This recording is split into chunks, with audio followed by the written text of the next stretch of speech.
and going on my end. So Nice. And I'm just gonna hit chat. If I can hit it through what I'm got holding here. Hit the button. There. Now I'm on chat. Hi guys. Hello. I am not in Studio B. I'm in Studio. I guess I'm technically Studio A, but I'm at my desk. Fair. Mm-hmm. Yeah. I am up in near Amarillo in a little town called Canyon up here to go to my cousin's wedding. So I'm coming to you live from the edge of a canyon. Canyon. Kind of, sort of. It's about how far? About 10 miles that direction, I think. That direction. It's perfect east. Example for it. Perfect. It's perfect. East, but that doesn't tell you which. I think I'm a slightly turned around. I think that's north, which would actually make it that direction. Either way. Yeah. Either way. All right, so we are obviously live. Yeah. People will be showing up soon, hopefully. Yes. I am coming to you off of hotel Wi-Fi, so bear that in mind. Mm-hmm. That being said, next week we will be back in Studio B. Back in Studio B. Yes. Hey, Paladin, how's it going? It's been a rough couple of months, let's say that. Yeah, I'm ready to get back to some normalcy. Yes. Okay, I've got my notes up. D-Lit sounds good, though I may need to turn her down. Did she sound too loud on your end? No, she's sounding fine. Okay, she's sounding loud in my ears. I'm trying to share our... There we go. Ashley's in chat. Hi, Ashley. Hi, Ashley. Who's the other side of the wall that I'm on.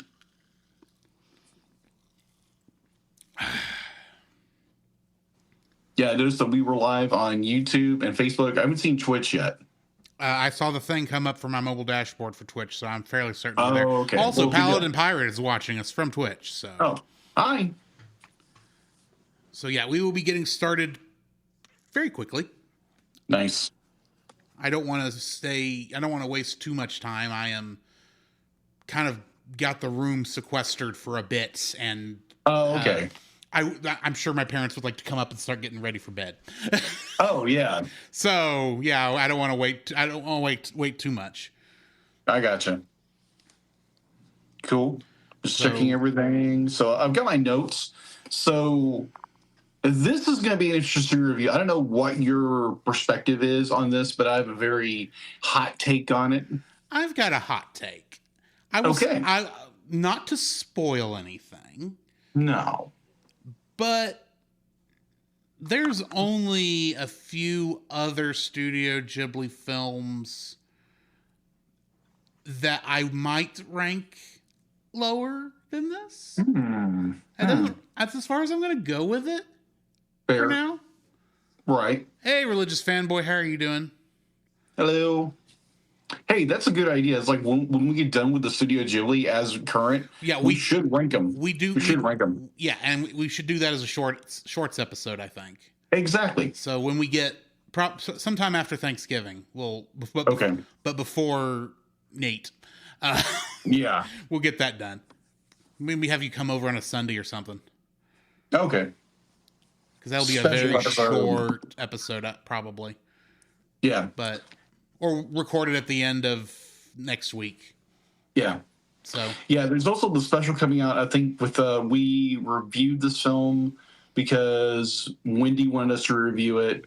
What was it? That's at the end of December. No, the Two Elves. The Two Elves movie. Oh, we haven't discussed that one yet on how we're handling it. She did say, did she need to send us $10 more? And it's like, well, that would put it off a year if we did it that way. Right. But we'll get that figured out. Yeah, we can figure it out. I think it's just more, if we were to review it, it'd probably be more like a special. Yeah, probably. More of a reaction. It might be close. It would probably be a reaction, actually. It would. So let's just do that as a reaction sometime in December. I say that thinking as if December is just wide open. Yeah, exactly. Hey, Bobo, how's it going? Hey, Bobo. Thank you for the lurk. The lurk? Oh, yeah, I forget you don't know a lot of the Twitchisms. Lurk basically means he's got us on, but he's not going to reply to us in chat. He will be either away from the computer where he can watch, but is leaving it up so that we keep numbers. Oh, okay. So, yeah. Nice. Okay. So he's lurking in the background. Exactly. That's the idea. Yeah. Basically, he's saying, don't call me out and ask me to expect an answer. But I'm hanging out in the background. I'm here, but I can't respond. Or I might be where I can't even hear you there, but I'd want to support you guys. So we appreciate that. So really fast, be like, you can hear me, correct? Yes, I can hear you. Okay. Curious if our audience can hear me. Hey, Mama.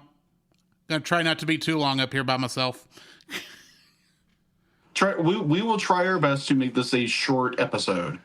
It might be a short episode, but I have a bad feeling we both have a rant master, maybe. Actually, mine's not a rant master. I will say that. I wouldn't say mine's a rant master. I just didn't really enjoy this film. Fair. Yeah. Paladin says he can hear you. Okay, excellent. So why don't we go ahead and get started?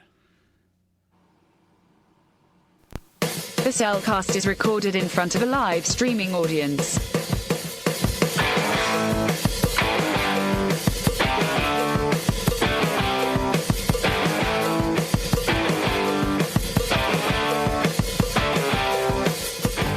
Live from the edge of a canyon.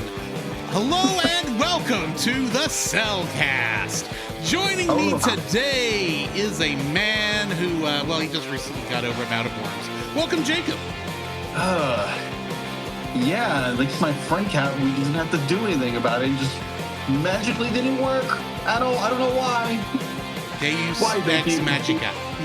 Yes. This movie isn't very we'll get to that. Magical. Let's say that. We will get to that. We'll get that shortly. Yes. But why thank you, let me use our co-host, a man who was kidnapped against his will to become a servant of a witch.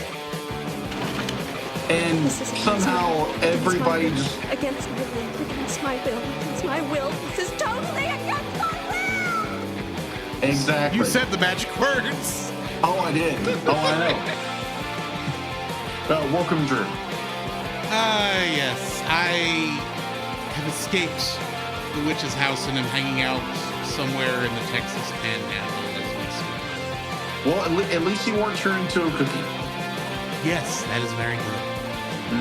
Tonight, on our second to last episode of Studio Ghibli Month, we are looking at the first and so far only 3D animated Studio Ghibli film. That's a good idea, now is another matter. Earwig and the Witch, which is also the second made-for-TV movie Studio Ghibli has ever done. Oh, that makes sense. That makes sense from the research. You remember what the first one was, right? No. Ocean Waves. Oh, okay. Well, that makes sense. Another one that I had an epic rant on. Yes. So here's the thing with the Studio Ghibli. We have run into some ones that are like meh, and then we got done with. We just recently did when Marty was there, which was, I found personally was amazingly well done. It was very good. It was a very good movie, and then we come to this.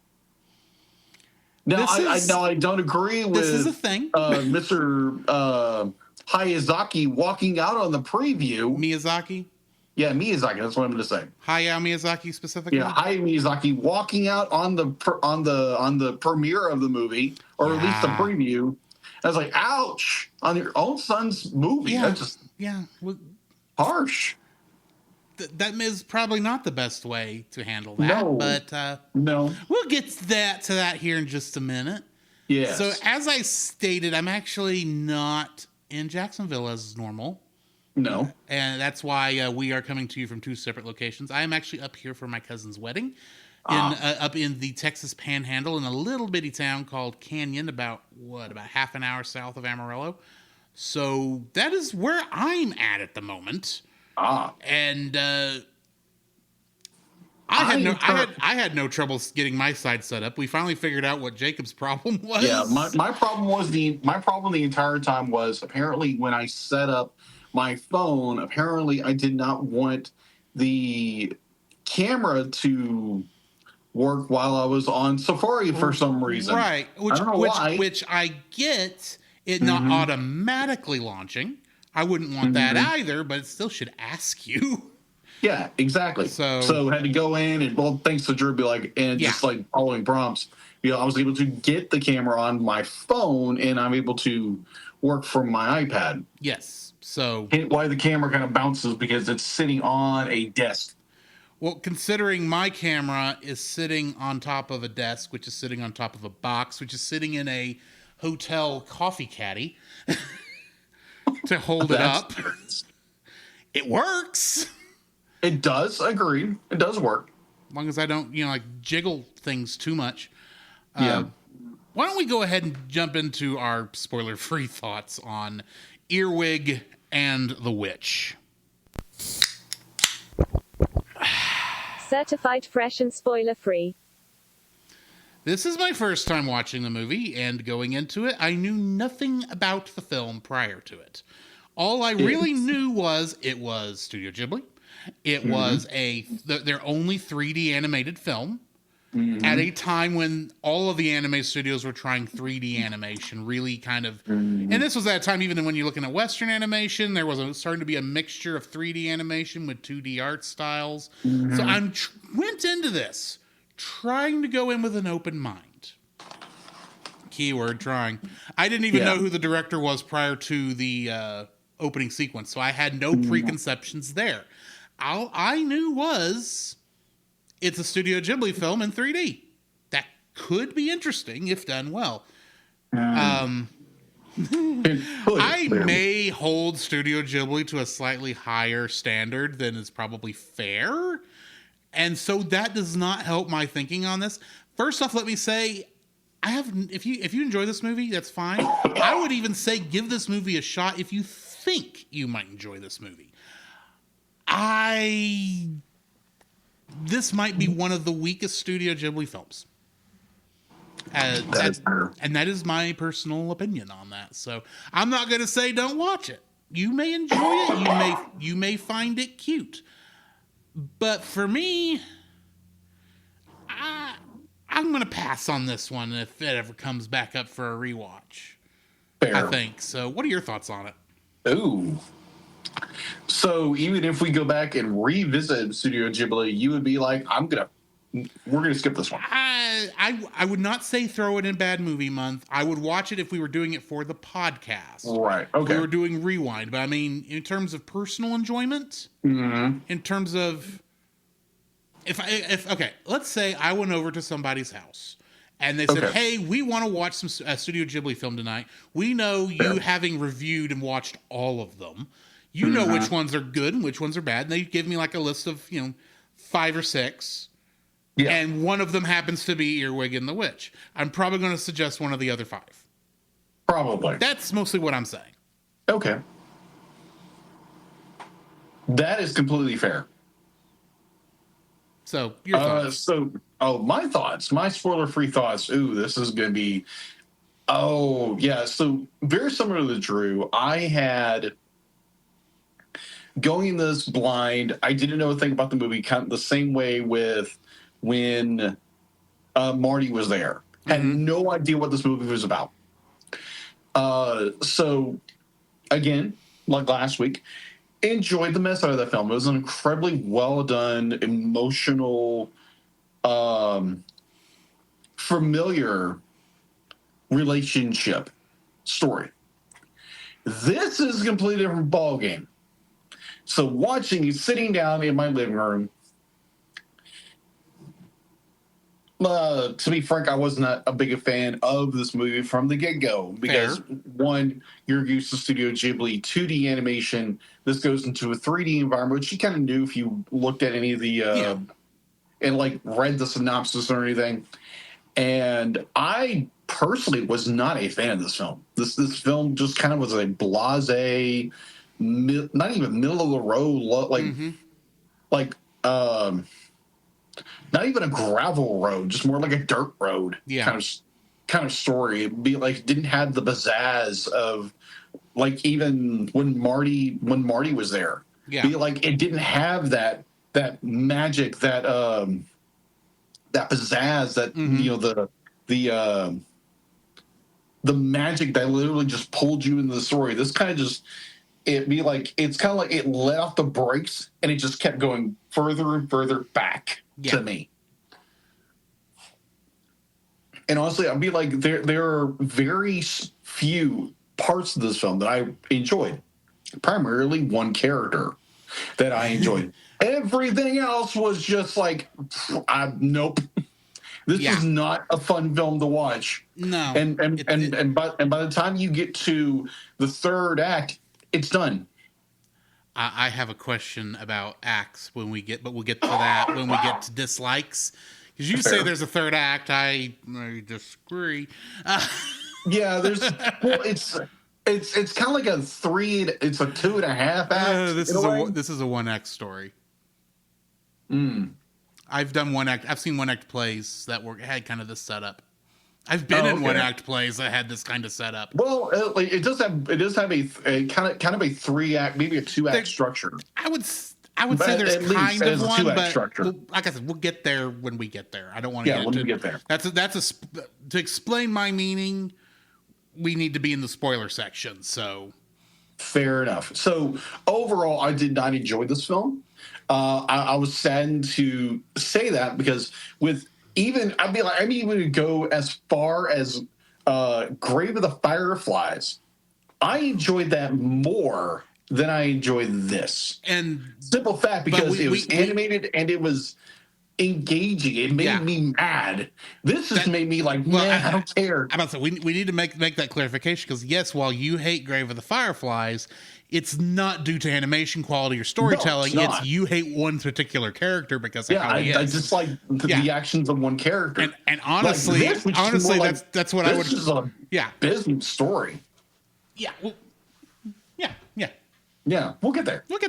While we're dancing, instead of dancing around it to a Casey Musgrave song, why don't we go ahead and jump into the full spoiler-filled section of this review? Let's quickly let's get into our likes, and then we can get into the real meat and potatoes of the things. What we didn't like about this film. Yeah. The following is a spoiler-filled review for the film Earwig and the Witch. Listener discretion is advised. Yeah. And maybe viewer discretion, too. Earwig and the Witch was directed by Goro Miyazaki, and he previously directed Tales from Earthsea. And which was a good film. And what was the other one he did? It wasn't Arrietty, because that was somebody else. No. That was the Marnie guy. He did another one that we actually liked. Yeah, we reviewed. I just don't remember it. This is my brain is blank right now because I didn't put that one on here because this one feels closer to Earthsea. Hey, I really enjoyed Earthsea. I like Earthsea also, but I liked the book far more. Okay, fair enough. This was written by Keiko Niwa, Emi Gunji, and Hayao Miyazaki. He technically did planning on it, is how he's credited. Oh, okay. But that technically puts him in the writing category. That makes sense. And it is based on the book by Diana Wynne Jones. Mm-hmm. Same woman who wrote what book was that? It's Howl's Moving Castle, I believe. Howl's Moving Castle. Yeah. Which I still need to read the rest of that trilogy. I haven't read the first book.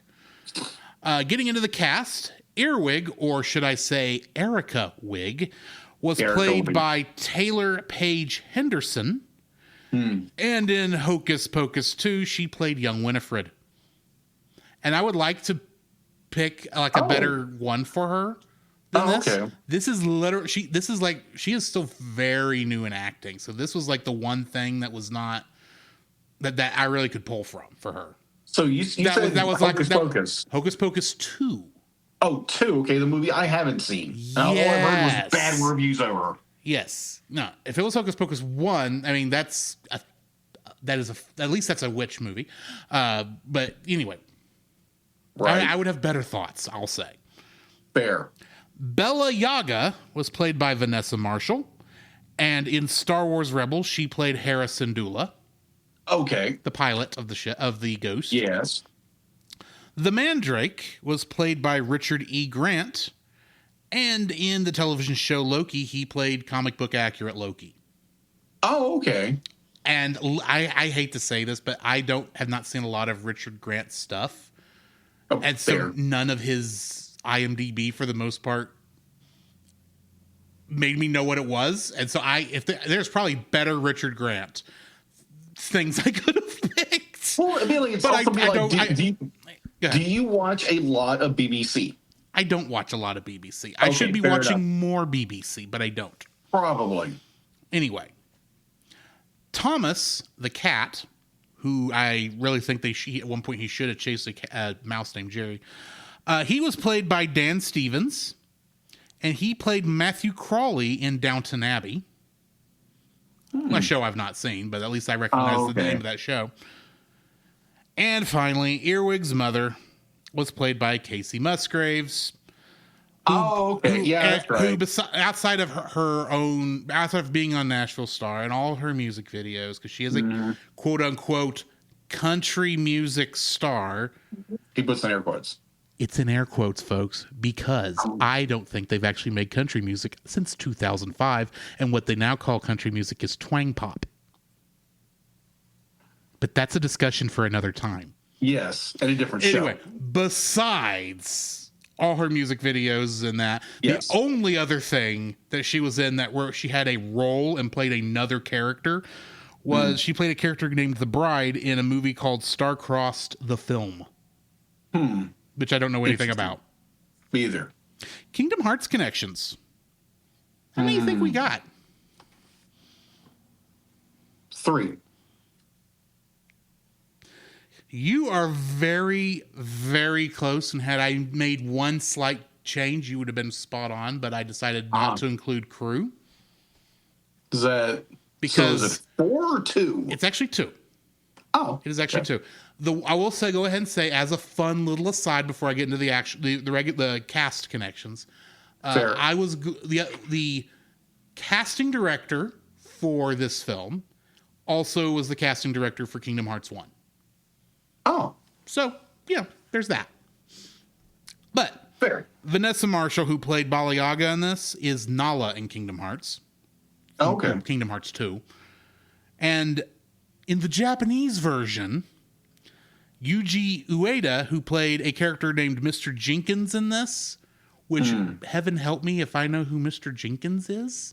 I think he's the cook, but do not quote me. I think he is the cook. I think he's called Mr. Jenkins at one point. Well, in the Japanese version of Super Smash Bros. Ultimate, because Smash Bros. Is a Kingdom Hearts game, he was the voice of the Pokemon Greninja and Genesect. Oh, okay. So, gotcha. Because he's also the Japanese voice of those characters on the anime. Ta-da! So, what do we got in info and stuff? All right, so info and stuff. IMDb has a 7.5 out of 10. Rotten Tomatoes, it's the reviewer score kind of fits with the overall aesthetic of this movie. Has a 28%. By its audience score is a 68. Okay. Available to watch at HBO Max if you are subscribed to HBO Max. Physical media, I didn't even bother looking it up. So if you want a physical copy of this movie, you can go to Amazon, or if you are subscribed to Amazon Prime, you can go look it up there, because I didn't be like, it didn't even click on my radar to find the physical media if you are looking for one. I do have it on physical media. Oh, of course you do. Yeah, because I have the whole Ghibli collection. Of course. And it's G Kids. Yeah, this is G-Kids. I was getting there. Sorry. Distributed by, it was produced by Studio Ghibli, distributed by Toho. Its runtime was 82 minutes. It was rated PG. Release date. This was interesting. It was first reviewed. It was first viewed on October 18th, 2020. Can you guess where it was first viewed? Mind you, it wasn't first viewed in Japan, nor was it here in the States. France. Wow, first shot. Nice. It was at the Grand Lyon Film Festival in Lyon, France. That was a guess, actually. Yeah, that was a very good guess. Oh my gosh. Because my first, well, you already told me it wasn't Japan, and that was going to be my joke guess. Because, Japan's where it was first seen. And you said it wasn't in the States. France, it's right? like, well, that leaves Europe, probably. And where's quote unquote, the cultural center of Europe? It's France. Yeah, France. If it was in Germany, I would have been surprised. England, I would have been even more surprised. Right. So moving forward, in December 30th of 2020, it made its television premiere on NHK General Television, which again was made for it's a TV movie. Am I correct? Yes, it was made for television. Yeah, which is weird because there was only been one other that was released for that, and it was Ocean Waves. And if I'm not mistaken, we may have reviewed Ocean Waves before this came out. Huh. Because when did this movie come out? 2020? 2020, 2021. Yeah, we did Ocean Waves in 2020. We did. So, yeah, there you go.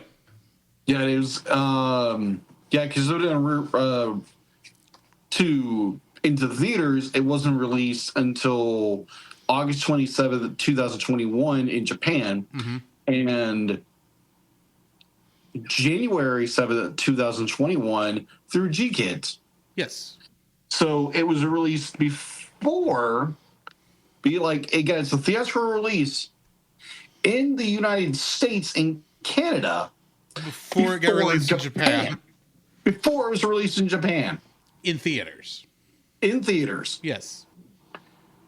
It's a weird little happenstance. Yes, very. Another fun fact: right. this is the first film since Disney was releasing them that Disney's not in the opening credits. That is true.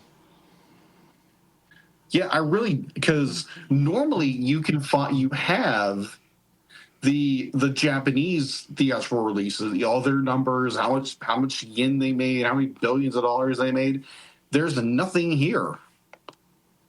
Now, if I look a little deeper in the internet, I'd probably find it, but not wanting to, with circumstances being itself, I am just going to go back to where I was. Okay, I can tell you, because I just did a Google search real quick. Okay. On Box Office Mojo, it says that Earwig and the Witch had a domestic run of 173,704, with international of that's dollars. International take of $669,040, for a total worldwide of $842,744. Yeah. That's all I got. Literally. I literally don't. I wrote that down. Normally, I try to write both, try to get all the information, but it's just not available. Be like, I have to go maybe to a Japanese site, have it translated, and then give it to you. And they're going to be like, I don't have the budget or the time to do that. And admittedly, I don't know if domestic in this case is U.S. or Japan, since technically country of origin would be Japan. Yeah. So, anyway. But either or. So the numbers you just read off are from the United States to Canada. Okay. That was the only thing I was able to find. Okay. So home release for United States to Canada. It was released on DVD and Blu-ray, including the Japanese audio and English dub, as well as the English subtitle, as well as the English dub, on December 27, 2021. On January 7, 2021, going back to the film's release, it had a limited theatrical release beginning on February 2nd. while it would be added to HBO Max on February 5th. The film was released digitally on March 23rd, 2023, on Blu-ray and DVD on April 2nd. On April 6th, 2021, G-Kids released the film in the same, at the same, quote unquote, the same time as the Japanese theatrical release. Mm-hmm. So, give or take. I also read where, oddly enough, they released it on Netflix, but not in America. Yeah, Netflix has or North America, nor Japan. Yeah, Netflix has the international release outside of those two countries.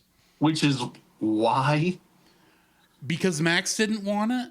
In fact, I don't think Max is outside of the U.S. still, but I could be wrong on that. Yeah.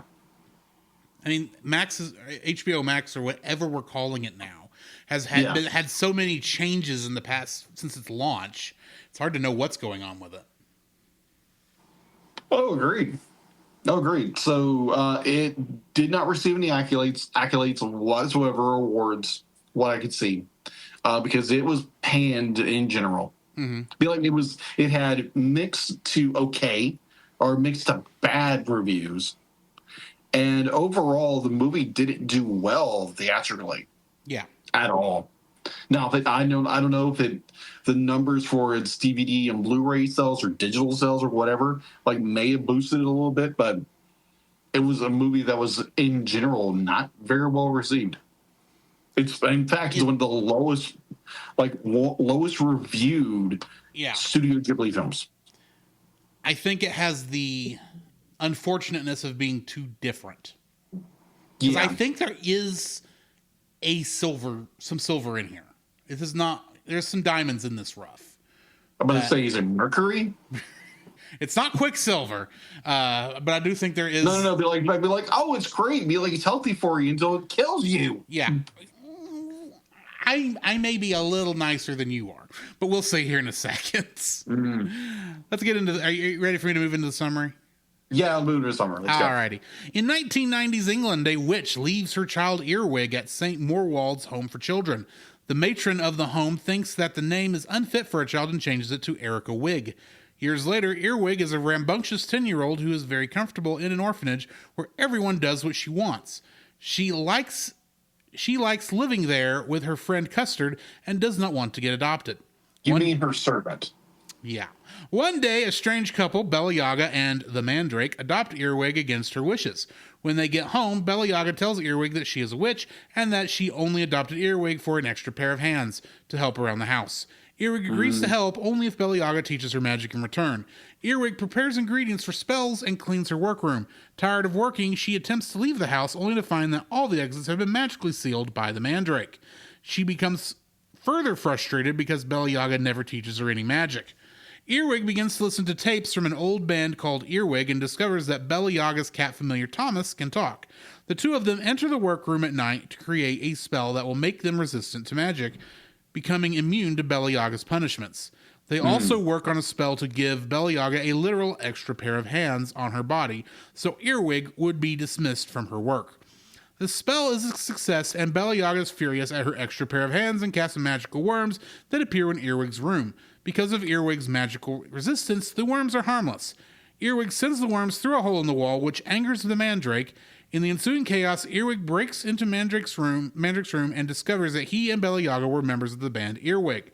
Mandrake appears and tells the tale of the band, revealing that the singer was Earwig's mother, not that Earwig actually knew that.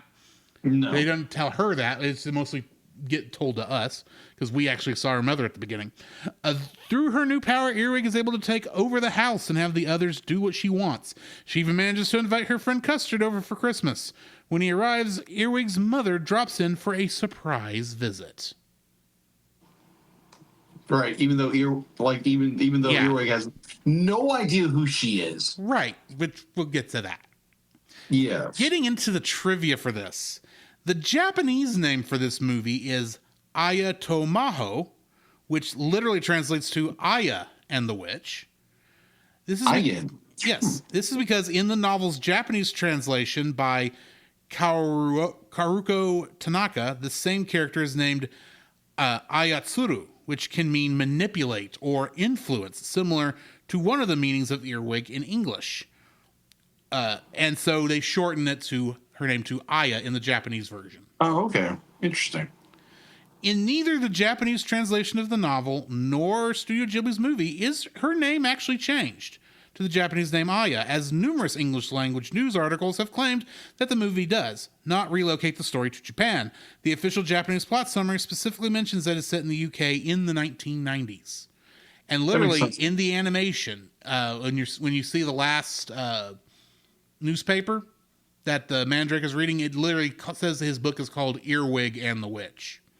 So, yeah, her name, even in the Japanese version, is still Earwig, even though they call her Aya. Yeah. This is Studio Ghibli's first primarily CGI animated feature, following its CGI TV series Ronja the Robber's Daughter from 2014 and the Ghibli Museum exclusive short Boro the Caterpillar in 2018, which we don't have to watch over here. So, the music performed in the movie by the band Earwig was in real life composed along with the instrumental score by Satoshi Takabe, with lyrics by screenwriter and director Goro Miyazaki, and performed by a specially formed supergroup in Japan consisting of Indonesian singer Sharina Munaf on vocals, Hiroki Kamemoto of Glim Spanky on lead guitar, Kiyokazu Takano of Mrs. Greenapple on bass, and Kavga Shihibo on drums, and Takabe himself on keyboards. And in the English version, the lead singer is replaced by Casey Musgraves. Because Gotcha. she is the voice of that character. Yes. The main headline on the front page makes references to the planned construction of an anime mecca on a place called East Kajino Station, causing the mistrust of the local residents towards a dubious land reorganization deal. Other things included in the newspaper are what on earth is going on with today's animation industry, being the second headline on the front page of that issue of the Kajino Daily. The newspapers were one of the main characters. The Mandrake reads reviews of his books he writes. The headline is illustrated by a poster of a dinosaur and a giant robot rampaging through London, while a semi-destroyed Big Ben collapses in the background. Now I want Godzilla fighting England. Oh, that's hilarious. The name of the newspaper, the Kajino Daily, is a reference to Kajino-cho, the Tokyo-adjacent town where Studio Ghibli's headquarters is located. Also, Studio Kajino is the name of Studio Ghibli's subsidiary specialized in live-action films, which I didn't know they had a subsidiary that did live-action films, so that's interesting to know. At first glance, Mandrake and Baba Yaga are driving the same car as Arsène Lupin in Lupin III, The Castle of Cagliostro, directed by Goro's father, Hayao Miyazaki. However, the car in Earwig is actually a Citroen 2CV that looks similar, but the two chevrons in the front grille is unmistakably in Earwig that of a 1957 Fiat 500, which is what Lupin drove in Castle of Cagliostro. You can see the red Fiat logo in the front. Both cars are yellow and both have a sunroof. So I think it's still kind of meant to be a Easter egg, but it's just not quite there. That's just my opinion. Fair. As I said earlier, this is Studio Ghibli's second feature-length animated production made for television following Ocean Waves from 1993, which premiered 27 years prior. Earwig, early on, is reading The Hound of Baskerville, which is the third Sherlock Holmes novel. Director Goro Miyazaki's father, Hayao Miyazaki, wrote and directed 6 episodes of an anime called Sherlock Hound, where Sherlock Holmes is a dog. Oh. Lastly, despite receiving more critical feedback than his previous 2 movies, Tales from Earthsea and From Up on Poppy Hill, that was the second one, which I think we actually liked Poppy Hill. Yeah, that was good. That was a good film. Yeah. Goro Miyazaki said he felt less pressure while making Earwig and the Witch. I mean, it was a made-for-TV movie, and they weren't really doing anything else at the studio at the time. Have the high expectation of to a degree in this. To a degree in this one, he's not trying to live up to his father either. Yeah, but how do you not live without that shadow, that man's shadow looming over you? Especially at Studio Ghibli, which has tons of well-made films in its. The ratio of good films in Studio Ghibli's portfolio is high compared to everybody else. So agreed. Anyway, Their Studio Ghibli's quality of animation is always, no matter what film they're doing. Be like, you look at even Princess Kaguya, whatever, the princess movie. I think you're meaning the Tale of Princess Kaguya. Yeah, Princess Kaguya. Be like, that one is done very well. It's done in a different style. You have the like many of the other films are done very My differently. Neighbors the Yamadas is in a different style than same way. It's got that watercolor style to it. But even when you get into like the regular style, they're just up there. They're just always good. And I would even say, I don't want to. Well, I'll get into that when we get into likes. Yeah. What is your first like for the film? My first like, we approached it a minute ago. A departure from tradition. They go with a 3D modeling with that, and like you said in the beginning, this film be like their mini studios at the time were experimenting with 3D. It was a 3D hit already at that point. It become very successful with like Disney, Pixar, Illumination, what have you, and so. I can see where that taking that direction was. Be like, I may personally not have enjoyed the approach, but I do applaud them for doing something a little differently, because the studio is known for doing a different style every once in a while to break up the monotony of their gorgeous animation they always do. So I do applaud them for doing something a little different, even though I was not the biggest fan of it. My first like for this is going to be the animation, because for a 3D CGI film based on trying to use 2D methods, especially and more specifically 2D anime methods, in many ways I feel this has done it better than some of the others we've seen that have tried to do that, or that I've seen. But specifically point out Dragon Ball Superhero has tried to do that. Oh yeah, I think this fits it better, maybe because this just isn't as much doesn't have as much action.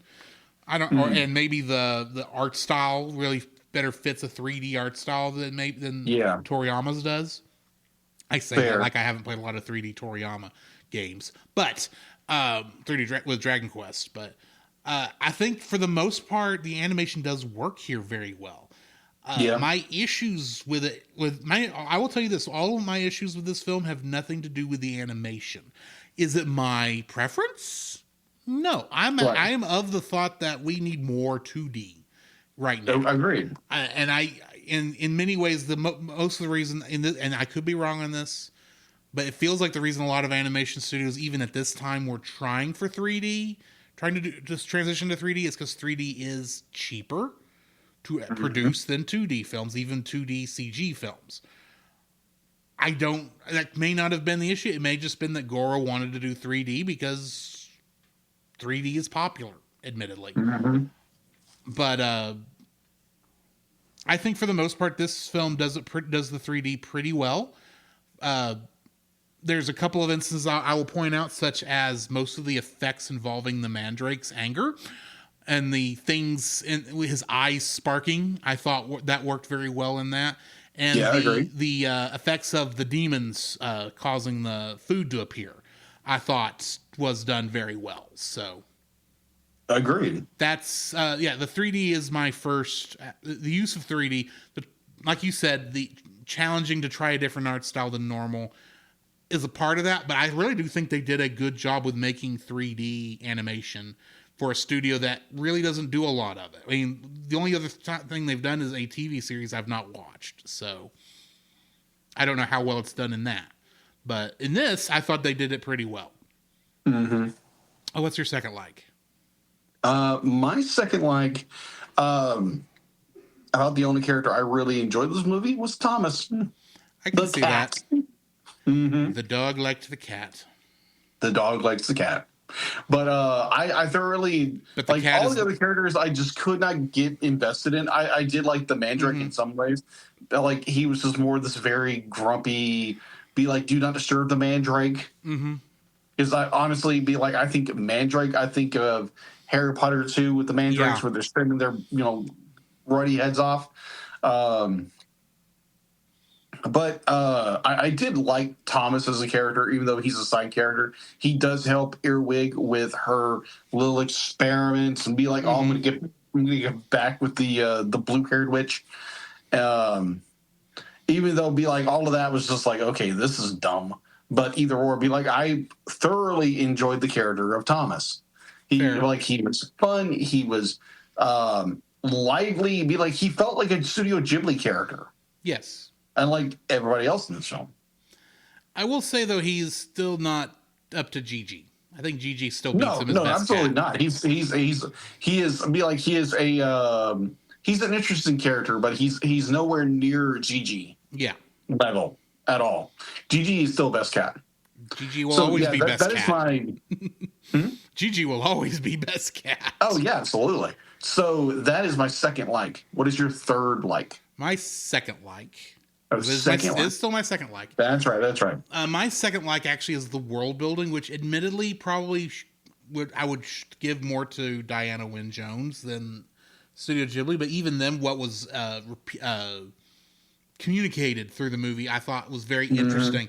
It made me go, okay, I have a lot of questions about how things go. It made me think, okay, this is how this is. What I want to know more about this universe. Not enough to rewatch the film, don't get me wrong, but there was a lot of things that's like, okay, this is kind of a cool setup, and there's a lot about the magic system I'm curious about, and a lot of the other little world building things. So yeah, I did appreciate the world building in this one. What's your third like? My third like. Let me look. I don't have one. Okay, let me get my last like. Get yours out of the way. My last like for this film is, well, you want to get right down to it. It's the cat.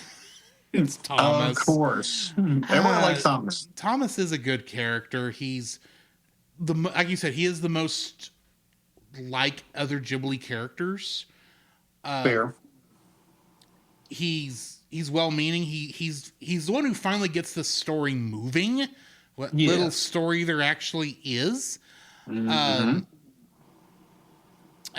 he had some of the best lines. Not that any are coming to my mind at the moment, but Thomas is probably the best character in this film, if we're being honest. I agreed. So now dislikes. Ooh. Go ahead. The fun part of this movie. Drop the first bomb. First bomb. And of course, if you need a rant master, let me know. Oh, I will say mine don't reach that far, but yeah, I'm not going to say. Oh, Earwig was insufferable of a character. Let's be real, people.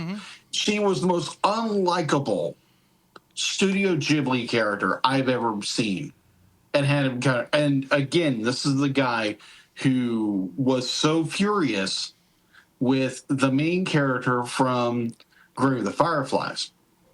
Now, that movie was done very well. This movie, however, didn't meet that expectation you have of Studio Ghibli film. yes.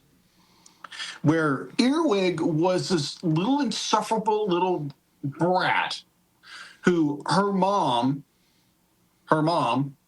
dropped her off at a orphanage because two of the witches were following her. That's what we're told. Well, and so you would think specifically. I'm only correcting you just for clarity's sake. Go ahead. The 12 witches were following her, and what we saw was 12 witches. Because it was supposed to be like the 12 head witches is what it made it sound like. Oh, At least going off of what it was said later in the film. That's right. It was 12, not 2. But the chase that we did see at the beginning of the film was Bella Yaga and the Mandrake's car. Yeah, that's where it was like, okay, where is this 12 coming from? Is it a council of witches are going after you? We're never told. Well, it kind of sounded like Earwig's mom somehow, we're not told how, broke some sort of witch's law. Some covenant law or something and like that. that's why she left the band. And that, but it's not really explained what it was she did. So, Yeah. other than maybe had Earwig. That's about the closest I can think. Who knows? And we don't know who. Be like, there could be a suggestion like who Earwig's dad is, but it could have been the Mandrake. We don't know. I don't think it was the Mandrake. I don't think it was the Mandrake, but ever since he's a demon in like every aspect, he's a demon. My best guess is if Earwig's birth is the reason she had broke this law, whatever the law this was, it had to have been that she maybe had him with a non-magical person, So like a muggle, like a or muggle in Harry Potter. So that's my thought. I don't know if that's what it is because they didn't really say. And I guess the reason they didn't is because it's not important to the story they're telling. Yeah. Except it should have been the story they were telling. Yeah, agreed. I mean, I think it would have been a more compelling story. Yes. That instead of Earwig being this brat and she's kidnapped by this order and her mom, and that's to make some kind of, we have to save the little brat. We would have had more capacity for anything. This movie just went blah. It had a better story in the background, and then we get this. Yeah. But Earwig to me was not a very pleasant character. You have so many other great characters. You look at Kiki from Kiki's Delivery Service, little girl who is just learning to be a witch, and she's learning, and she's headstrong, much like Earwig is, and much like wants Earwig to do her things her own way. But, and this is going to get into my dislike here in a minute, Kiki learns from her mistakes. Earwig doesn't. Yeah. Earwig is this stubborn little brat who the point I was getting to earlier, the fact that Earwig is, again, a weird name. Why would you name your kid after the band? Because everybody's going to figure out who she is. Just saying. Rock stars combined with witches. Yeah, who knows? Give tragedy spelt TR, give bad names. Yeah.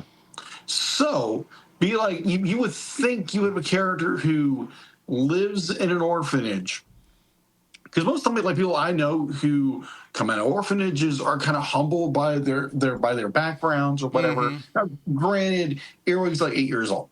And this self-entitled little brat who just be like, oh, I like my friend. No, you miss your servant. You miss the little boy who does everything for you because he's actually a caring person and you're not. Yeah. And then she quote unquote she has the opportunity to be adopted, and apparently she's abducted against her will because she doesn't want to leave because she has the sweet life.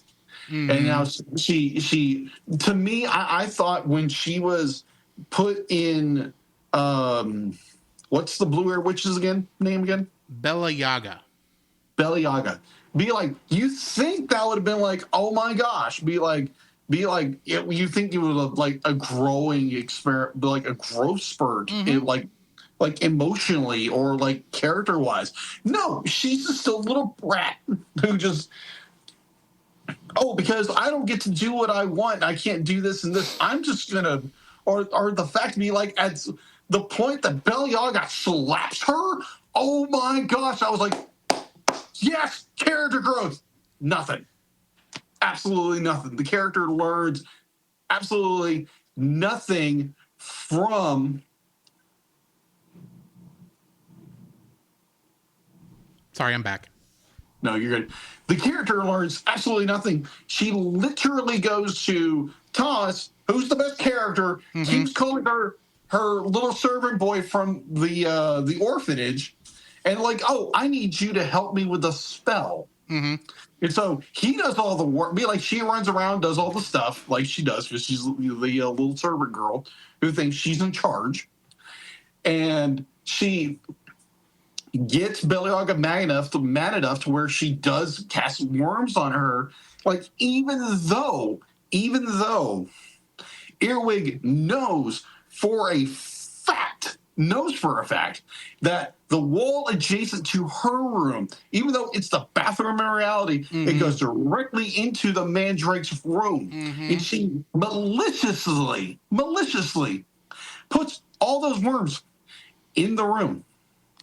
Every one of them. And she just plays and it's, oh, I didn't know. Oh, crap, you didn't know, girl. You knew exactly what you were doing. I'm gonna fight you on that one point. She forgot that was the Mandrake's room. Oh. That's honestly, I can see how a little girl might forgot that in the moment. That's why I say that. Okay, I can see that. But she should have known that was the wrong thing to do. Known. Oh my gosh. She knew that beforehand. That was knowledge to the character. What she should have done was put all those worms in a bucket and then walked those to the bathroom. That is feeding true. it through the hole. Yeah, which is, again, I see your point. And there's also like a weird magical excuse they give for why they go to the Mandrake's room instead of to the bathroom. And to wrap this whole point up is the fact that you have this little girl who left an orphanage because she didn't want to leave because she was comfortable. She was the queen of the castle. And so by the end of the movie, again, little character who manipulates everybody, is able to sway the Mandrake in some fashion or form that she's a good little girl, which we all know she's not. And she is a little self-righteous little turd, in my opinion. She somehow is to manipulate the Mandrake. Somehow she's able to get Bella Yaga on her side, even though Bella Yaga was to be like, oh, you're my servant. And I'd be like, and all she does is push. And to the point where she gives her Bella Yaga different arms because, oh, she did something I didn't like her doing. And by the end of the movie, the character hasn't grown. She literally reverted back to the character we know from the very beginning, who is a self-righteous little prick of a character who does nothing but sit around and does nothing and just be like, now the demons are going to follow my every whim, even though there's no setup for that whatsoever. I'm going to play this for you because we should have played it at the beginning of yours. Rentmaster activated. This audio clip owned by Nate Marchand of the Monster Island Film Vault. For more information, please go to monsterislandfilmvault.com. Thank you. I'll be like, there was a part of me okay, maybe it's not a Rentmaster, but at the same time, it is. Cannot stand Earwig as a character. Because again, you have all these amazing characters throughout the filmography of Studio Ghibli, Hayao Miyazaki, whatever. Even the brother from Grave of the Fireflies. He did some dumb things. He was just being a young child who didn't know any better. This little brat is doing everything intentionally because she wants to be in control of everything at 8 years old. And to me, it's just so insufferable of a character. And I could not stand her. When she got slapped by Bella Yaga, I was like, yay, bring it on. Hope she learns from it. Nope, she doesn't. She becomes a insufferable little brat and be like, oh, I'm going to give her arms. Oh, I'm going to make her curse me. Blah, blah, blah, blah. Cause all this mayhem to happen and she's now in charge for some stupid reason. Okay, Rentmaster over. What is your first dislike of this film? I wasn't sure if I was going to say this first or third, but since you started with it, I'm going to go ahead and say it now. First off, before I get into that, Francisco Roy Ruiz is currently sitting in our chat and telling us we should be rating it 3.5, despite the fact I know he hasn't watched the film. But I'm glad that he is on our chat because I am wearing my the only Retro Rewind shirt I have in honor of him because of this movie. Because one of the burrs that gets underneath his saddle. Oh yeah, definitely. Is disobedient children not getting their comeuppance. Yes, and that is And exactly what Earwig is the very definition personification of of this, to the point where I'll get more into my thoughts on this, but literally when the movie ended, I thought that when I had stepped away to go take care of something, because I was actually moving stuff around in my apartment at the time. You understand, but yes, I literally thought, oh, now that we finally got this, now the next act can start. Now we can get to Act 2. And I walk back in the room and the credits are playing and go, oh no. This character has had so little growth as almost a character. none. Literally, like honestly, I don't think she grew at all.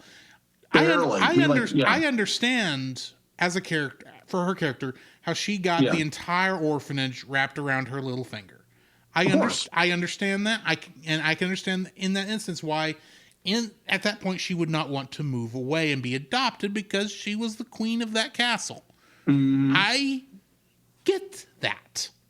And that's a great place for a character to start. So that when she gets adopted by what at the time feels like the two worst people any kid could get adopted by, being, these two personifications of the worst adults possible to adopt a child. I could see I could easily see character growth on both sides as they come, because the whole point of this is those three learning to be a family. To me, that's what this movie is supposed to be about, is these three people who really shouldn't have ever come together, coming together to be a family and learning how each person has to have give and take for other members of the family. Has to be some compromise here. Have to take care of this here. All that sort of stuff. And the only people who give in this film by the end of it are Bella Yaga and the Mandrake. Yeah. All that Earwig has done is learned how to adapt her already working schemes to this new situation. That's all she's done. And I'm sitting there going, really? This is the story you wanted to tell? This is what you want? And this is a children's television movie. Even in Japan, this is the story you want to show kids as a protagonist, a hero that did everything right? That's what you want. Model character? That's a role model character? When you have characters such as, like you said, Kiki and the girls from Totoro and Princess Kaguya and even good night, the entire family in My Neighbors the Yamadas.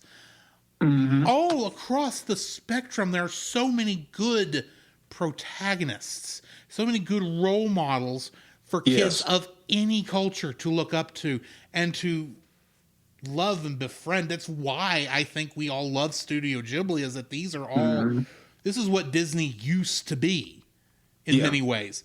And Disney has somewhat moved away from that, obviously. But all of these is like, you have so many so many good characters and so many good role models for people to latch onto and everything. And then you have Earwig, who's just a little brat that I didn't care about throughout most of this film. Whatsoever. There was the mystery of, why does these two people who don't seem to have any connection to her prior to them adopting her, why did they have the radio with the tape and the earwig? Why does Earwig keep popping up? I hadn't looked. Oh, that me or you? That might be me. Apparently, Drew locked up. I don't know what's going on. I don't know if you can see me or hear me, but Drew is currently internet froze or something like that. I don't know what's going on. Hopefully, he can get some things back, because right now he's doing this. Yes, I think you did cut out.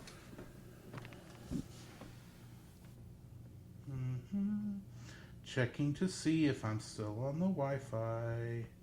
Looks like I am. Hello. Hey, everybody. This is Jacob. Sorry for interruptions. Drew apparently had a issue with his setup while in a hotel. So maybe the internet being funky, I don't know. But, so yeah, what do you think if you've watched Earwig the Witch? Have you watched it? Personally, I recommend not. If you saw what I thought of the main character in my first dislike, because they're going to be, I really have a lot of This is likes annoying about this film. I personally, there are, it's like, yeah, not very good at all. Arzi says, forgive me, but the term earwig is a mental picture I don't want. Yes, agreed, Artsy. Let's see.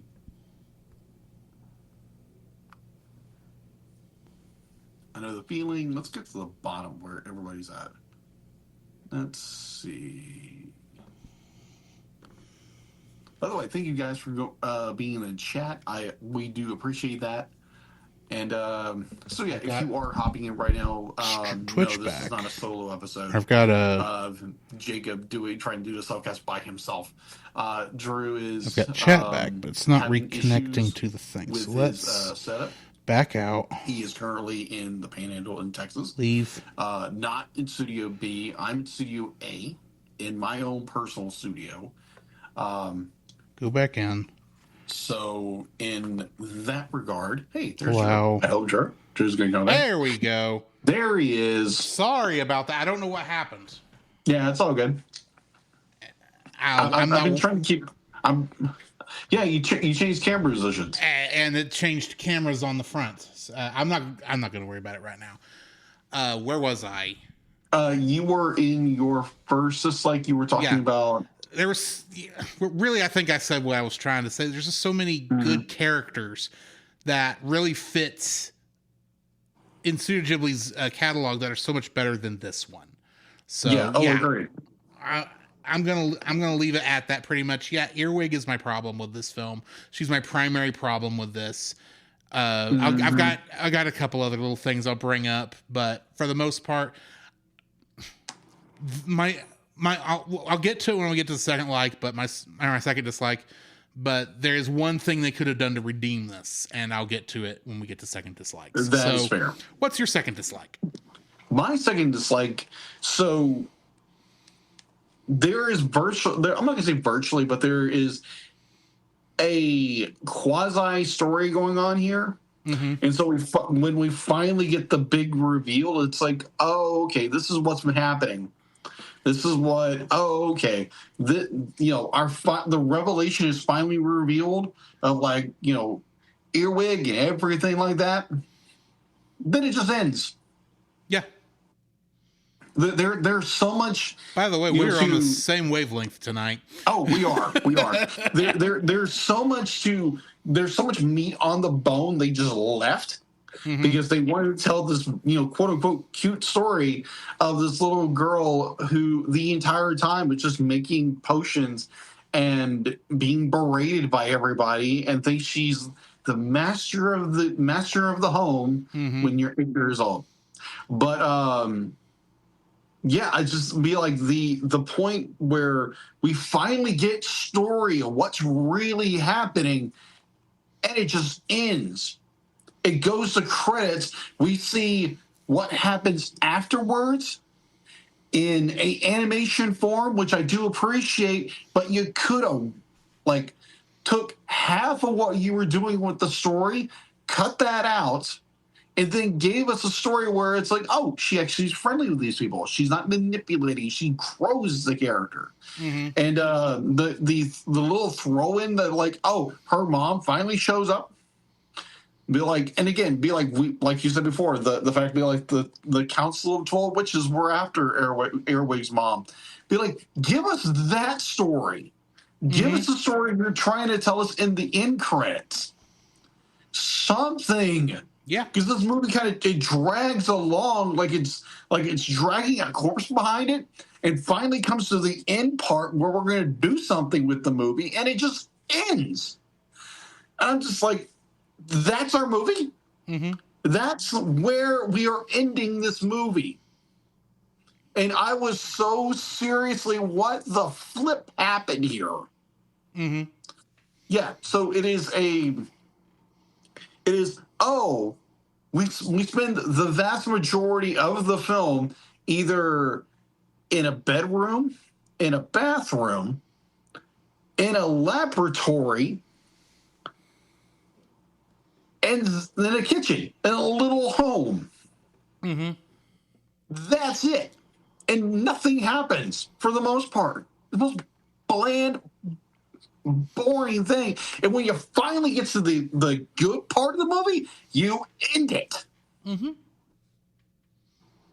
I was, oh my gosh, I was so freaking blown away that they took this direction. They had, again, there's so much meat on the bone left with this film that they could have done something amazing, made this more like a Studio Ghibli film of old and of recent. The stuff we've reviewed previously. Yeah. And this literally, it ends. I mean, I get that this I need to read the book to understand what happened. I get that this is with all that meat left on there. I get that this has probably had a lower budget than a lot of Studio Ghibli films would have had at this time, because it was made for TV. But I swear you could have done a lot more with this, even with a lower budget. Oh yeah. Oh yeah, absolutely. But we've seen films that had a low budget and did so much with it, much with its story and characters. And literally, we learn nothing about these characters. We learn more from the Mandrake, the demon of the movie. Yeah. And our main character, we don't learn nothing about it, except she's an insufferable little brat and tries to manipulate everything around her, who does no growth whatsoever. Now, if those who are listening are watching us now, if you disagree with us, please let us know, because Earwig learns nothing. She manipulates the entire thing, and by the end be like, oh, even the demons listen to her. Yeah, that works. Be like, I think I'm gonna read the book and see if the book's better. I think I am. I'm not planning on it, but fair. Okay. Be like, it sounds like a good exercise to figure out. Be like, was there extra meat on the bone, or if I had time, I would have like a very loose adaptation of it. I am curious what changes from the book were made for this. But either way, my second dislike for this is that this is a one-act play. This is a one-act movie. You know what? I can see it more like a maybe a two-act structure, but it's more of a one-act. I get that there's sections, but it really feels like there's a prologue that goes up to the adoption, and then everything after that is one-act story. And it feels like the problem is it's not a story done in one act. That can be, it's fine. I've seen that done. I've been in a couple things like that. It's the fact that it feels like there's another act. Yeah. That they didn't animate. Fair. And I don't mean a part two. I mean, there's more story that is cut out because you focused on her becoming the center of this household and being the queen of this little household. I mean, I get that she was having to do a lot of hard work, but the thing is, she was not humbled by that hard work. She didn't find a way to make it work. She did not she did not conquer by, learning or growing from it. Right. She didn't conquer the family by learning or growing and then becoming a more cohesive whole. She conquered, like Julius Caesar conquered most of Rome. And to not run you over heck or high water. It's By clever words. Yeah. It's just... There seemed like they could have done some more here. There could have been more learning from the characters. Maybe it would not have helped. I don't know, because I don't really like the way they handled the character growth of any of these characters. Fair. Throughout the movie, because Earwig is still the same brat she is. The other two just become doormats. You're not kidding. And the villain should never be a doormat. I'm sorry. I know technically they're not supposed to be villains. Yeah, that's your only antagonist. But they're the only antagonists in the film. Yeah, there are villains in the 12 Witches. Its own antagonist. Kind of. It's hard to tell. It's just... Yeah. There is... The character growth for Earwig is non-existent. The character shrinkage for the other two is like crumbles down at the very end where it's like, oh, you're not even... Y'all are worse than you were before. And then we still don't really know why she was left at the orphanage to begin with, or why her mother left the band. None of that's answered. No. And I feel like that was everything we were told was the mystery of the story. Yeah, that's the story. We're not given the actual answer at the end of this. I get that you don't always give your... Like there's stories where they don't give the answer to things, and I'm fine with that for the most part in those, if there's at least some closure. This, to use a musical term, this music didn't resolve. This movie did not have a resolve at the end. No. It went to a crescendo and then just into the song. It's like they went to that note where it obviously feels like they've got to hit one more note to finish the song, but they didn't. True. That works in some things. It doesn't work here. I needed something more to at least clean up the story. Yeah, agreed. My second dislike for this is that it's a one-act story with a poor ending. Or be like, I agree with that. Probably more an unresolved. Yeah, it's ending. an unresolved. I understand why you're saying it's more than a one. Just left hanging. Yeah, I know why you're saying it's more than a one act film, but literally, this feels like it went to. If this were a play in a theater, it felt like we went up to the point where we would have entered intermission, and then they came out and did stage bows. Huh. Okay. That's kind of how I feel. And generally, that's the first up to intermission is Act 1. Shakespeare, it's different, but, Fair.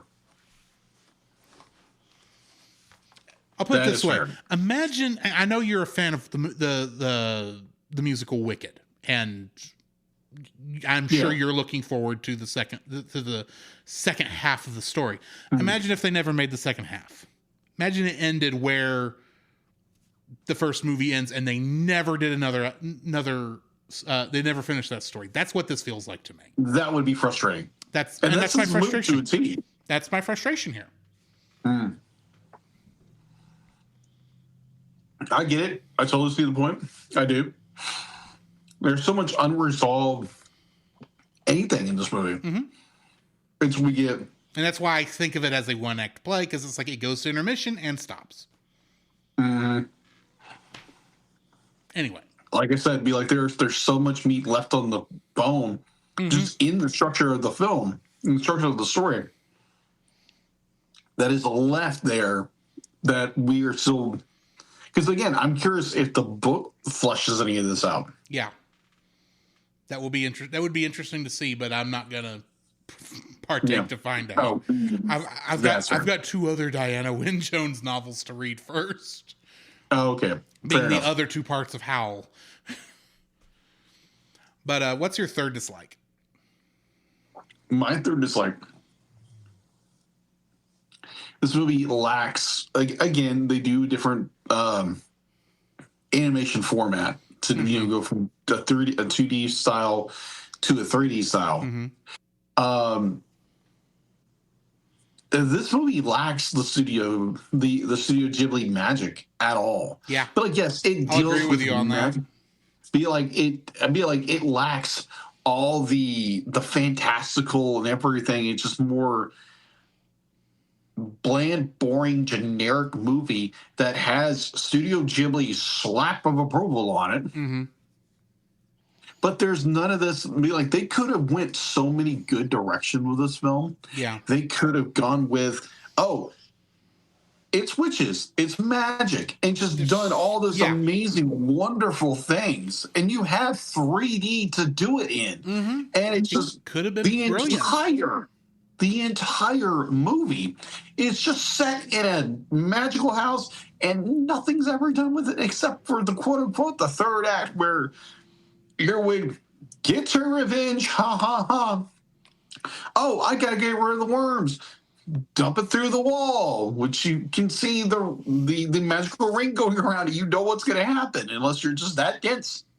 I understand she's a kid, but there again, she's a very manipulative kid. She's very smart.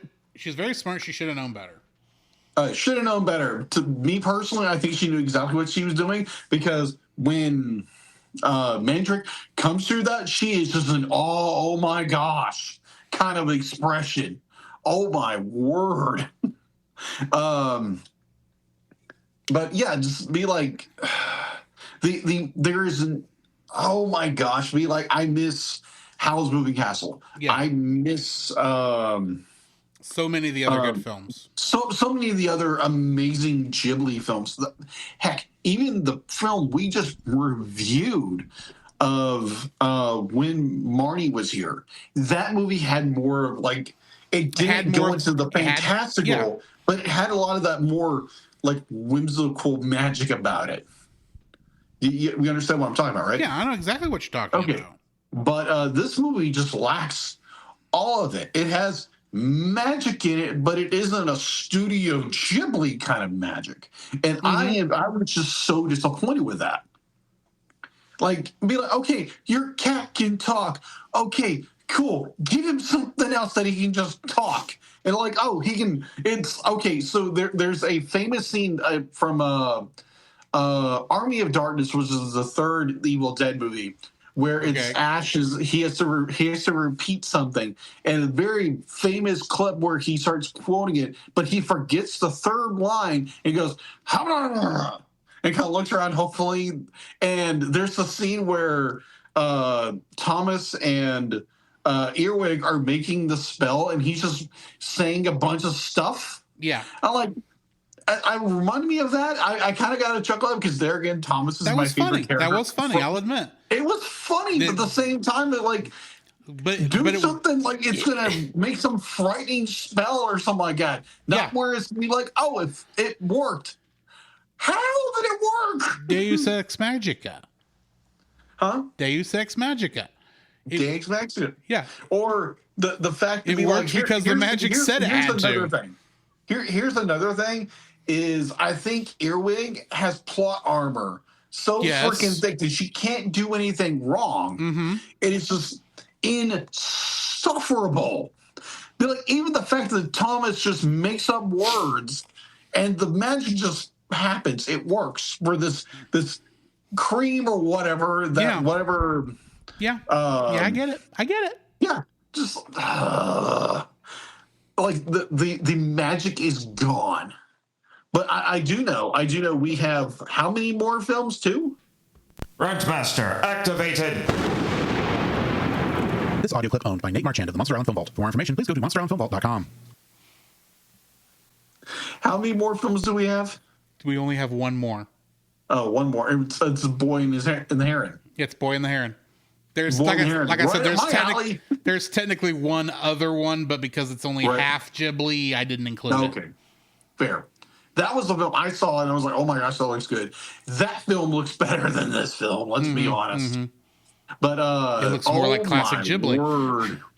And kind of I'm gonna tack on one. Be like, I'm gonna tack the magic is gone from this film. I think the fact that Hayao Miyazaki literally left the preview for this film within 10 minutes. Left. It's like all the magic left with Hayao Miyazaki, and that was it. Which again, be like worst parody ever. But I digress. Anyway. But I did want to bring up one subject was so you have normally anime this is the second one subject, but go ahead. Yes, second. But I'm going to try to be very brief for this. Because I still have this like the fact that you have so they have to match the lip flap, right? Yeah, and they don't really do a good job here. Do that right this film. There's a reason for that, and it's because it's 3D. I understand that. Yeah, completely understand. If you remembered back when we did Akira, those didn't match lip flaps either, and it's because normally with anime, the lip flaps are not. They're just open and closing mouth shapes. They're not trying to match actual mouth shapes to the to what's being said, and that does work better, at least psychologically, for when you're dubbing in other languages. Yeah, 3D, you can't do that. You can't just have opening and closing mouths. You actually do have to kind of match a mouth shape, unless you really want it to look like some parts of K-pop Demon Hunters did, but that was intentional for the jokes at the time. So that's why they don't. You kind of have to I kind of give it that one a little bit, but I get what you're saying. It is distracting, especially at the beginning. It is very distracting. So that is my third with a little tack on of a fourth. So what is your third dislike of this not very great film? Of all of the Studio Ghibli directors, I think Goro Miyazaki might be my least favorite. Okay. Because I look at this, and I was not a big fan of Tales from Earthsea. It had some issues, and From Up on Poppy Hill, I think worked because it wasn't trying to be like his dad. He was really more in Isao Takahata's style. Because he did Grave of the Fireflies and My Neighbors the Yamadas and Tale of Princess Kaguya and one or two others that I can't think of off the top of my head. Goro is a very good technical director. There's a lot of the animation in this and in his other films that I have nothing bad to say about. Not really. Yeah.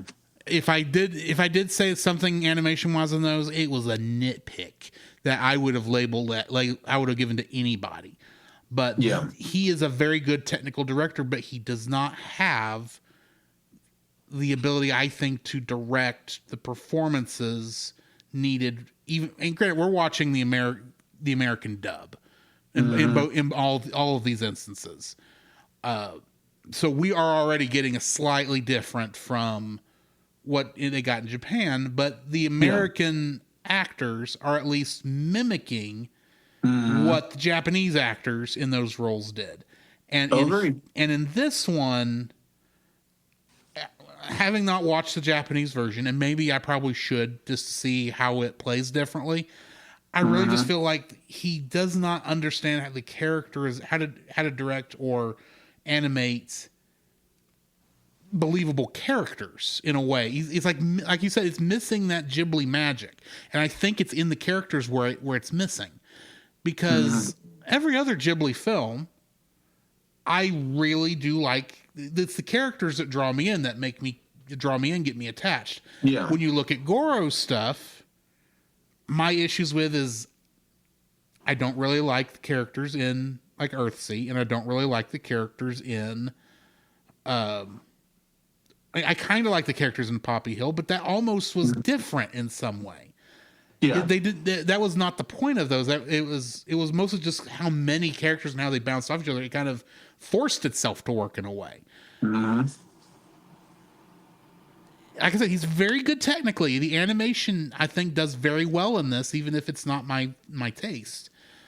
But I literally think where Goro Miyazaki does not have the Studio Ghibli magic, and where it's failing him here, is the fact that the characters I don't care about.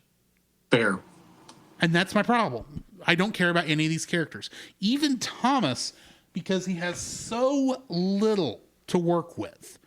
I feel it's to his detriment that he's the shining bit of here, but I think I could have liked him more had the other characters been likable. Fair. So yeah, I'm going with my third dislike being I don't like the characters. Okay, fair enough. So I'm rating this a 5. Oh, okay. Wow, we're on the exact same page. Because I'm in the exact same boat. I gave it a 5. I cannot throw this down into the dregs of a bad movie month. And you'll note, I did not play the bad movie month intro for this because I don't think it's that bad. No. But it's the worst. If it's not, it's either, I don't know if it's the worst. I don't know if I hate it. I don't really hate this one. So I don't know if I really would rate it below Ocean Waves right now. But it is right down there with it. Oh, I gotcha. For me. So here's an interesting. I just popped on IMDb, and it ranks all the Studio Ghibli films, and for some reason, Earwig and the Witch isn't on this list. Probably because it's not a theatrical film.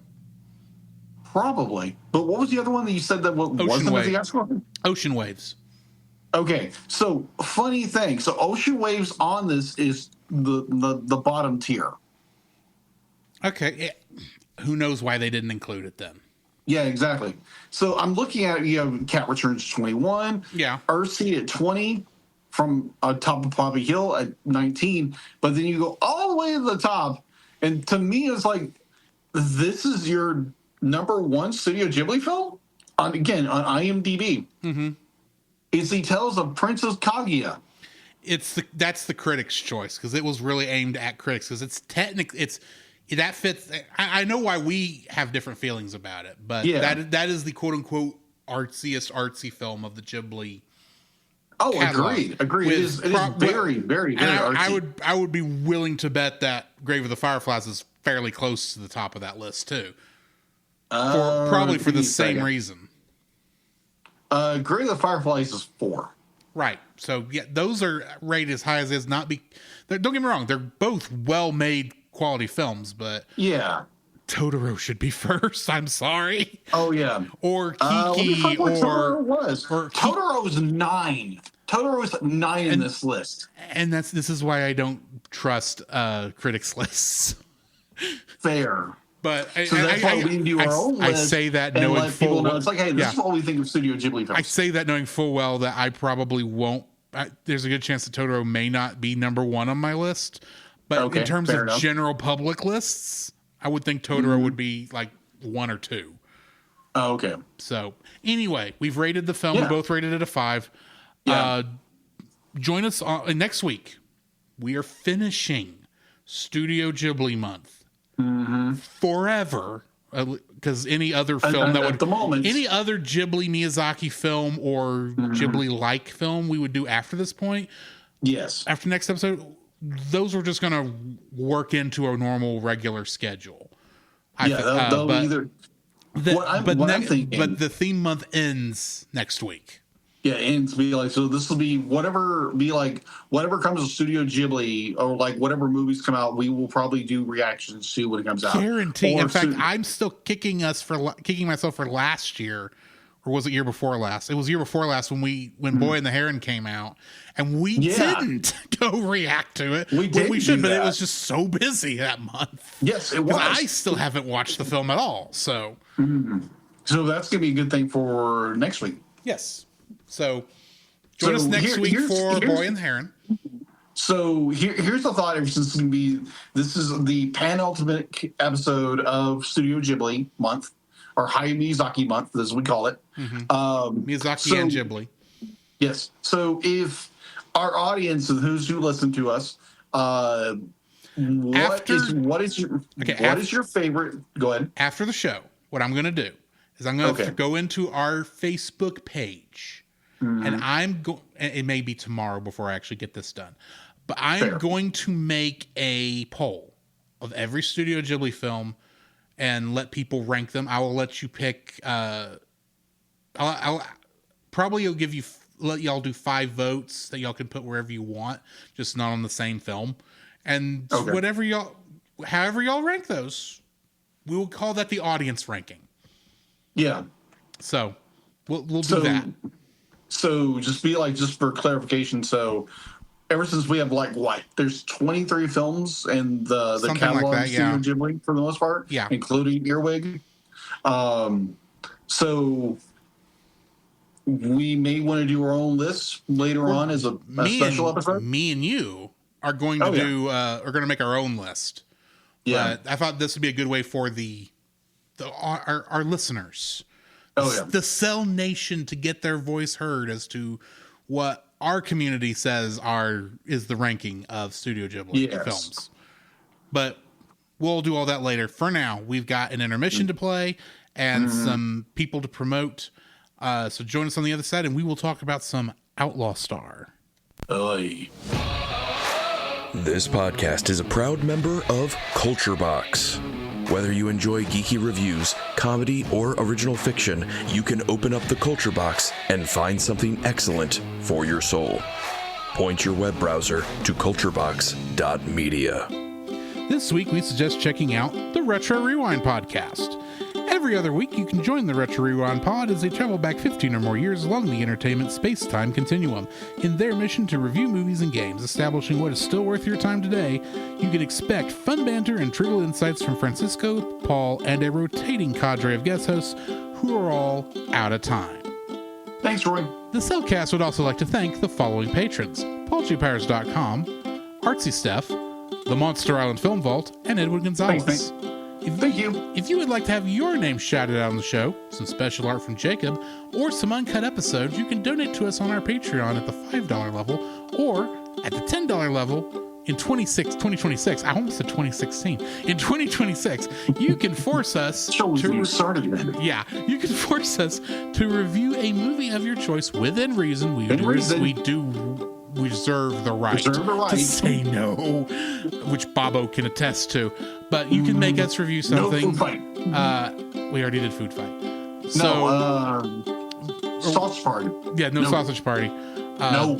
So, and you can be on that episode if you wish. Also, please go check out our Redbubble store for t-shirts, stickers, and all that kind of stuff. Plus, join Jacob on his stream, like an artist, whenever he comes back to do his like an artist streams.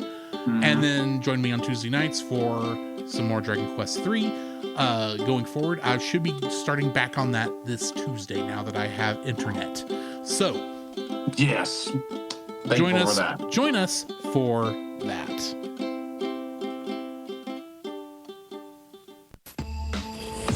Welcome to the future.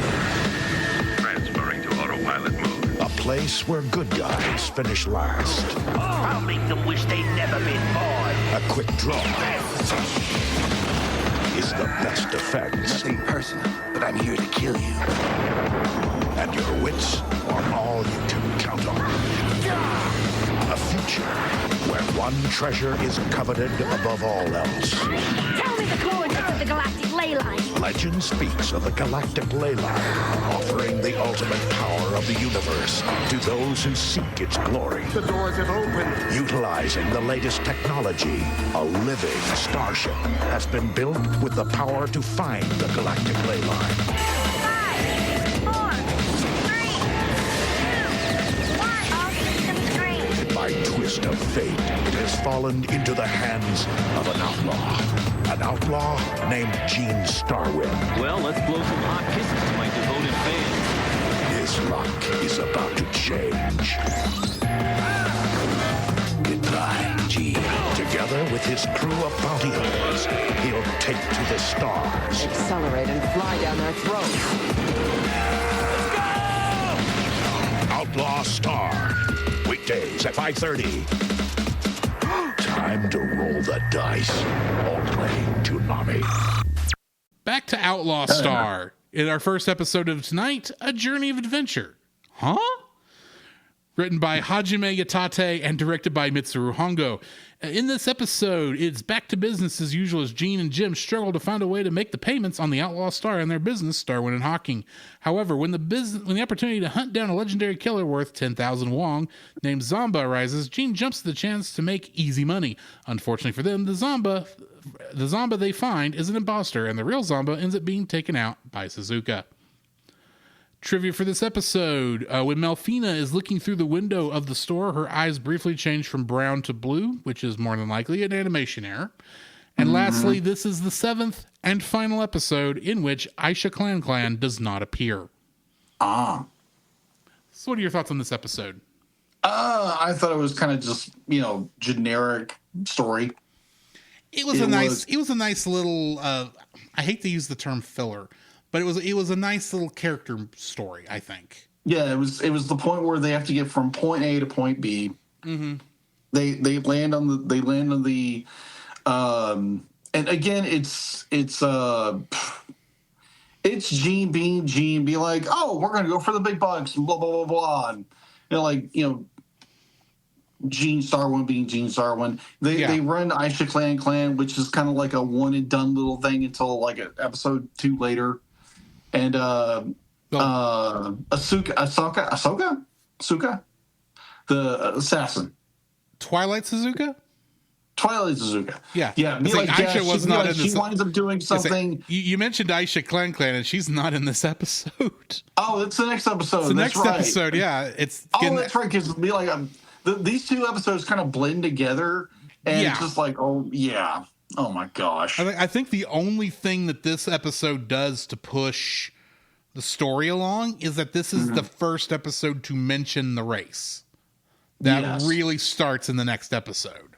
Yeah, which again, the entire aspect of the entire aspect and just general idea of this race is ridiculous. But we'll get to that when we get there in the next episode. But again, this episode is kind of a filler.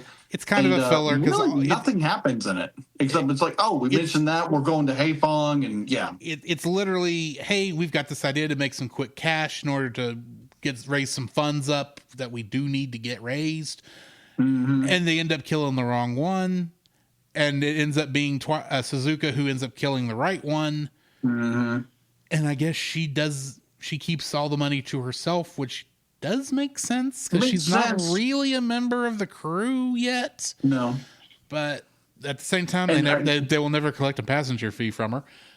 No, but yeah, this is very. I hate to use the term filler because it's really more of a character episode. It's more about Gene and Gene. I think it's Gene and Jim having to get back to working together again because they at the very beginning of this episode they're fighting and over money because Gene's very much a fly by the seat of your pants kind of guy, and Jim wants to get all this stuff taken care of, which is understandable because he's more the adult than the 2. Yeah, and so which is I love the dynamic of these 2. Yeah, because like I've said before, it's like Gene, he's the adult, but more he's the child. And then you have Jim, who's the child, who's actually more the adult of the bunch. Yeah. So, yeah, I think this is a fine standalone episode. It's really more of a thing. It's really how I think of it. It's like I said, it doesn't really push the story forward other than we do first hear about the space race here, and that is what puts it in Gene's mind. Having not read the original manga, I have no idea if this is even included or if they just jump straight to Haifong and Gene hears about the race there. That would make just about as much sense, but that's not how they did it in the show. So, yeah. In that case, why don't we jump into the first space race episode? Yes. Which is called Gathering for the Space Race. Also written by Hajime Yatate and directed by Mitsuru Hongo. With the help of Fred Lowe as their sponsor, Gene and Jim enter the Outlaw Star in Haifong's 13th annual Haifong Space Race. Gene uses the race as an opportunity to corner the McDougal brothers, pilots of the El Dorado, the ship responsible for killing his father. We have one new cast member in this, being Gwen Kahn, has a very short role in this episode, but he will be a much more major character later on. Oh, okay. He is played by Milton James. Oh, okay. Yeah, literally his role in this is, oh, hey, I think that ship's the XGP. And that's it. That's it. But he does have a fairly major role in the space race and in the story overall. But we'll get there when we get there. Yes. So, this is where I mostly remember starting the show from back in the day. Okay. Because I think if it's not this episode, it's the next one that was my first. I don't quite remember because, watching it late at night, I may not have been paying attention for the first couple minutes but of the episode back in the day. But in this episode, I do enjoy this one. It's good setup for what's coming. You get the El Dorado is missing for most of this episode until the very last minute. So Gene's thinking, well, maybe this is the wrong way to go, and we'll get lucky if we win the race. But if we win the race, we get enough money to handle everything, even though we've got to pay back Fred for the entry fee. But I do like the reintroduction of Aisha Clan in this, with her having somehow hitchhiked halfway across the galaxy to still just be a waitress in this. And then she's able to use her technical old position to commandeer another Katarl ship to challenge the space race. And they don't know she's not really working for the government anymore. Yeah, this is like, how would you not have that information? And this is meant to be. This is Frontier. The thorough character in the story. No, this is Frontier space. I can see in Frontier in the Frontier that maybe they didn't have that. They wouldn't have gotten that information that quickly. But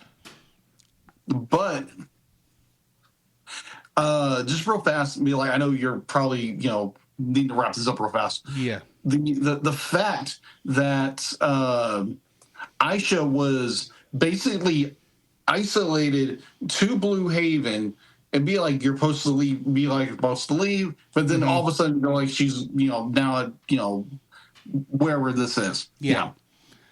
No, this is a good episode. Makes no sense. It's a plot device in order to bring a character into the fold with our other characters. That's basically it. I don't know. It works for me. I'll say that. Okay. So, this is a good episode. I'm looking forward to the next one. Next week on our TAS segment, we will be looking at the episodes Adrift of Subspace and Mortal Kombat with the El Dorado, which will finish up the space race arc, I believe. So join us next week for that. You got anything else to add before we jump out of here, Jacob? No, I'm looking forward to a better film than we watched review. Yes, I agree with that. Yes. All right. Join us next week, guys, for Boy and the Heron, along with those two episodes of Outlaw Star. But in the meantime, this has been Drew. This is Jacob. And we'll catch you in the next frame. To follow Jacob and Drew's individual internet exploits, check out the Linktree links in the show notes. You can email us at thecellcastpodcast@gmail.com. Follow us on Twitter or X @cast_cell. Follow our Facebook page, The Cellcast Podcast, and join our Facebook group, The Cell Nation, our YouTube channel, Cellcast, and our Rumble channel, The Cellcast Gaming. You can join us every Friday night at 7 p.m. Central for our live recordings of our episodes on Twitch, Facebook, YouTube, and Rumble. You can also join Drew on those same streaming channels on Tuesday nights at 8 p.m. Central for gaming streams. You can listen to our podcast on Apple Podcasts, Spotify, or anywhere else fine podcasts can be downloaded from. Please rate and review us where you found us. Our theme song is Drop and Roll by Silent Partner. Our bad movie theme is It's Party Time by Gregory Snegoff, with additional audio from the film Titanic: The Legend Goes On, and Remember, that's Cell with a single L.